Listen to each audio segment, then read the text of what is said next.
స్పందించి ప్రకటించిన నేపథ్యం ఉంది. ఒక్క నిమిషం, మనతో పాటు స్టూడియోలో జాయిన్ అయ్యారు గార రాఘవ్ గారు.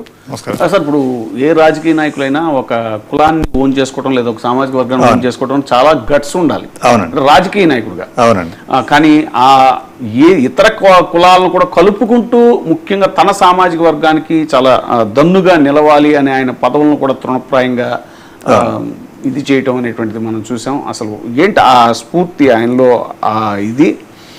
తర్వాత మీరు ఎలా చూస్తారు దాన్ని? పెద్దలందరికీ నమస్కారం అండి. యాక్చువల్గా ఇప్పుడు మనకి సామాజిక విప్లవాలు లేదా మనకి కమ్యూనిస్ట్ విప్లవాలు కానివ్వండి, ఇవన్నీ మనం చూస్తున్నప్పుడు పేద బలహీన వర్గాలకి ఒక రిప్రజెంటేటివ్ అనేది వస్తూ ఉంటారండి. ఇప్పుడు ముద్రగడ పద్మనాభం గారు కాపు ఉద్యమానికి రాకముందు కూడాను కాపు ఉద్యమం అనే దానిలోకి ఆయన 1994లో అందరికీ సుపరిచితంగా రాష్ట్ర వ్యాప్తంగా సైకిల్ యాత్ర కానివ్వండి, బస్సు రైలు రోకోలు చేయనివ్వండి, ధర్నాలు చేసే ముందు కూడాను వారి యొక్క కుటుంబ నేపథ్యం నుంచి కానీ వారి యొక్క విప్లవ భావాల గురించి ఆలోచిస్తే 1983లో ఎన్నికయ్యి ఎన్టీ రామారావు గారి గవర్నమెంట్లో 1985లోనే ఎన్టీ రామారావు గారితో ధీటుగా మాట్లాడి అవినీతి మంచుకి ఒక చిన్న అనుమానం వ్యక్తం చేసినందుకే డి అంటూ ఆవేశంగా వచ్చేసిన వ్యక్తి ముద్రగడ పద్మనాభం గారు. అంటే ఇక్కడ మనము అందరూ కూడాను ఈరోజు కాపు ఉద్యమ నాయకుడు ముద్రగడ అనే పదం కన్నా ముందు, ఎందుకంటే మేము మా యొక్క అదృష్టం అనుకోవాలి, మేము సామాజిక ఉద్యమాల్లో మేము రంగా గారి గురించి చాలా విన్నాం, కానీ రంగా గారిని ఏ రోజు నీకు కలవలేదు. కానీ ముద్రగడ గారితో మేము ట్రావెల్ చేసినప్పుడు ముద్రగడ గారు ఇంటికి వెళ్ళినా కానీ, కెర్లంపూడి వెళ్ళినా కానీ, లేదా ఆయనతో పాటు ఎక్కడ తిరిగినా కానీ మాకు ఫస్ట్ వచ్చేది బడుగు బలహీన వర్గాల నుంచి బీసీలో నుండి పేదలు ఎక్కువగా వస్తూ ఉంటారు. మాకు ఊర్లో ఉన్న ధనిక కాపుల కన్నా కూడాను, లేదంటే రాజకీయంగా లేదా అధికారం అనుభవించే కాపుల కన్నా కూడాను ఎక్కువగా ఆయన్ని ఆదరించి, ఆయన ఒక ఇంట్లో ఒక కాఫీ తాగినా, టీ తాగినా, లేదంటే ఇంకేదైనా భోజనం చేసినా ఎప్పుడు కూడాను పేదల ఇళ్లలోనే ఎక్కువ ఉన్నారండి. అదే ఇంతకుముందు చాలా ఇళ్లలో కూడా చాలాసార్లు ఇంటర్వ్యూలో కూడా చెప్పారు ఆయన. నేను సైకిల్ యాత్ర చేస్తున్నప్పుడు చాలామంది పెద్ద కాపులు కూడా ఎవరు కూడాను మమ్మల్ని అంతగా ఆదరించలేదు చాలా ఊళ్ళల్లో, కానీ మమ్మల్ని బడుగు బలహీన వర్గాలు, అత్యంత పేదవారు, మధ్యతరగతి వారే మమ్మల్ని ఆదరించి మాకు ఆతిథ్యాలు ఇచ్చారు, మాకు వసతి కూడా కల్పించారని చెప్పేసి చెప్పున్నారు.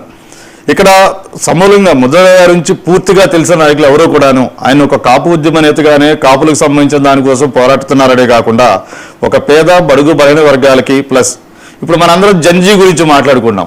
జన్జీ అనేది నా దృష్టిలో తుని ఐక్యగర్జన రోజు, ఆ రోజు అన్ని లక్షల మంది వచ్చిందంతా కూడాను యువత అండి. అంటే మీరు మొత్తం ఈ ఐక్యగర్జన ఈ రోజుకి వీడియోలు అవైలబుల్ ఉంటాయి, మీరు అందరూ చూస్తే ఆయన యొక్క ఆకాంక్ష, ఆయన యొక్క కోరికలు కానివ్వండి, లేదంటే సమాజానికి ఏదో చేద్దామని తప్పించేసి ఒక కమ్యూనిటీకే ఇది చేద్దామని కాదండి. అయితే కమ్యూనిటీకి ఎందుకు వచ్చినారంటే రాజకీయాల్లో వచ్చిన తర్వాత, రాజకీయాల్లో మన అరంగ్రేటంలో మనం వచ్చిన కమ్యూనిటీని బట్టి ట్రీట్ చేసే విధానంలో ఉన్నటువంటి సామాజిక అసమానతలు అవ్వచ్చు, లేదంటే వీటిలో నుండి కొన్ని విభేదాలు కావచ్చు, లేదంటే వర్గంలో ఎక్కువ మంది ధనవంతులు కానీ రాజకీయ నాయకులు కానీ ఒక వర్గం వాళ్ళు ఉండటమో, లేదంటే వాళ్ళందరూ కలిసి ఏదో వృద్ధలేసి ఏదైనా పదవుల విషయంలో కానీ ఏదైనా అన్యాయం చేసినప్పుడు ఒక నవ యువకుడిగా అప్పటి నుంచి మాకు తెలిసిన విషయాల ప్రకారం ఎవరినైనా సరే సీఎంనైనా ధీటుగా ఉంచి యువతకి మీరేం చేస్తున్నారు, పేదలకి మీరేం చేస్తున్నారు అనేదే చేయటం వల్ల దాని నుంచి రాష్ట్రంలో అన్యాయమైపోతున్నటువంటి కాపుల్లో ఎక్కువ మంది పేదవాళ్ళు ఉన్నారు. సో పేదవాళ్ళు యూత్ రేపు రావాలంటే వాళ్ళకి ఏదైనా ఉద్యోగాలు కానివ్వండి, లేదంటే వాళ్ళకి ఏదైనా కానివ్వండి, ఏదో ఒకటి చేయాలనే తప్పన ఎప్పుడు మాకు చెప్పేవాళ్ళు తప్పించేసి మీరు కులానికి ఇచ్చేయండి, మన కులం బాగుండాలి, మన కులమే అగ్రం ఉండాలి, లేదంటే ఆ కులాన్ని ఎదిరించండి, ఈ కులాన్ని ఎదిరించండి ఏ రోజు చెప్పేవారు కాదండి. ఇప్పుడు మాతో పాటు తుని ఐక్యగర్జనలో దానికి 3 నెలల ముందు మమ్మల్ని హైదరాబాద్లో రైల్వే స్టేషన్లో, సికింద్రాబాద్ రైల్వే స్టేషన్లో పిలిపించుకొని మాకు దిశానిర్దేశం చేసి మీరు ఇండివిజువల్గా మీరు ఏదో సామాజికానికి లేదంటే కాపు కులానికి యువతకి ఏదో మీ వంతుగా మీరు చేస్తున్నారు. ఎప్పుడు కూడా మేము మీడియా పక్షంలో ఎప్పుడు కూడా మేము రాలేదండి యువతగా. మేమందరం ఇంటర్నల్గా చేసుకొని చేస్తూ ఉన్నప్పుడు మీరందరూ చేస్తున్నారు, మీరందరూ నాతో కలవండి, నా ఉద్దేశం కూడా అదేను, నేను ఇలా ఉండాను, మీరందరూ వస్తే బాగుంటుంది, మీరు యువత ఫ్యూచర్ మనకి కమ్యూనిటీకే కాదు సమాజానికి కూడా మీరు చేసినట్లుంటుంది. ఇంకో మాట కూడా చెప్పేవారు, ఇప్పుడు కాపుకులో ఒక 20% లేదా 15% ఉందనుకుందాం అనుకోండి, మీరు అంత పర్సంటేజ్లోనే సమాజానికి సేవ చేస్తున్నారు అనుకోండి, మీ కమ్యూనిటీకి మీరు అండగా నిలబడండి అనేది చెప్పారు తప్పించేసి ఏ కులం మీద మనం యుద్ధం చేద్దాము, లేదంటే పలానా కులం మీద రాజకీయంగా వాళ్ళే బెనిఫిట్ పొందుతున్నారు మనం లాక్కుందామని ఏ రోజు చెప్పేవారు కాదండి.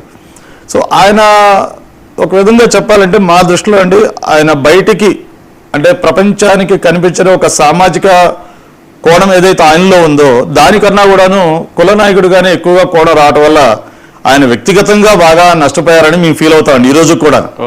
ఎందుకంటే అప్పారావు గారు, కటారి అప్పారావు గారు సార్, ఇప్పుడు ఈయన ముద్రగడ పద్మనాభం గారు పెద్ద పెద్ద ప్రసంగాలు చేయటం, లేకపోతే పరుష పదజాలంతో మాట్లాడటం ఇలాంటి ఏవి కూడా ఉండేవి కాదు. ఆయన లేఖాస్త్రాలు అనేటువంటిది, లేఖ రాయటం అనేటువంటిది ఆయనకు